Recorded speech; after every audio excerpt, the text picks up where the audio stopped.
Listen up. Everyone's got a dream. Learn guitar, start a business, get in shape. And what's the first thing you do? You plan. You buy fancy notebooks, binge how-to videos, make lists and charts. Your plan looks so good you feel like you've already made progress. Planning is important. A good plan is your roadmap. But here's the trap. People fall in love with planning. They tweak, research, and perfect their plan for months, thinking it'll make the journey risk-free. But life's messy. No plan survives reality untouched. That obsession with planning? It's fear in disguise. Fear of mistakes, fear of looking foolish. So you hide behind your plan, telling yourself you're not ready, just need a bit more research. But a bit more turns into years, and you're still at the starting line, clutching your perfect map, going nowhere. The truth, planning is just the start. Don't let it become your hiding place. The journey only begins when you step out the door. Don't let your dream die in a notebook. My granddad said, "The map ain't the territory."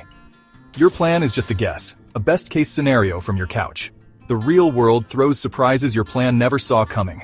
You can read every book about riding a bike, but until you wobble and nearly fall, you don't know how to ride. Life is dynamic. You change. Your goals shift. Maybe you start with folk guitar, but discover you love rock. If you cling to the plan, you'll miss where your real passion lies. Plans give direction, but action gives feedback. The world pushes back. There's a puddle where your map said dry land. You can complain or you can adapt. That's where real learning happens. Planning is a monologue. Doing is a dialogue with reality. And reality always gets the last word. I knew a guy, Jerry, who wanted to start a podcast. He planned for 6 months, bought gear, wrote scripts, designed logos. His plan was flawless, but he never recorded a single episode. Every time I asked, he was almost ready. Just one more tweak, one more strategy. He was trapped by analysis paralysis. So busy planning, he never started. It's like collecting recipes, but never cooking. You can't taste a recipe, you have to get in the kitchen. The perfect plan is just a fancy way to procrastinate. As long as you're planning, you feel productive, but you're really avoiding risk. You build a comfortable cage out of research and to-do lists. The longer you stay in that cage, the harder it is to leave. Jerry's podcast didn't fail on the air. It died in a notebook. Don't let that be your story. Real learning starts when you stop thinking and start doing. It's in the trying, the failing, the oops that didn't work moments.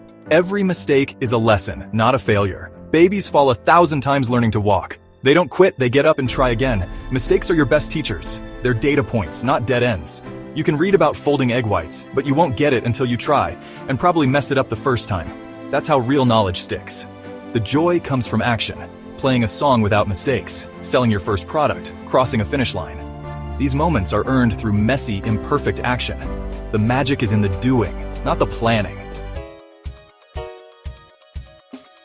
Ready to get out of your head? Make your first step tiny. Write one sentence. Walk to the end of the driveway. The goal is to break the cycle of inaction. Prove to yourself you can start.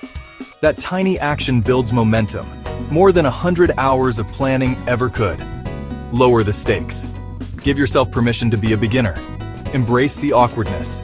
Make yourself accountable. Tell a friend your first step, or set a timer for 15 minutes. The point isn't to master the skill today. It's to show up and start. Action creates clarity.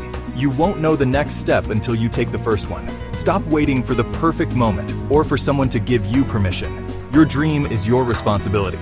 The plan got you excited. Now put it down. Take a deep breath and one small, imperfect, beautiful step forward. The real journey starts there. Your future self will thank you. Thanks to Shaun Overton of the Dust Ups channel for the quote that inspired this video. Like and subscribe for more videos.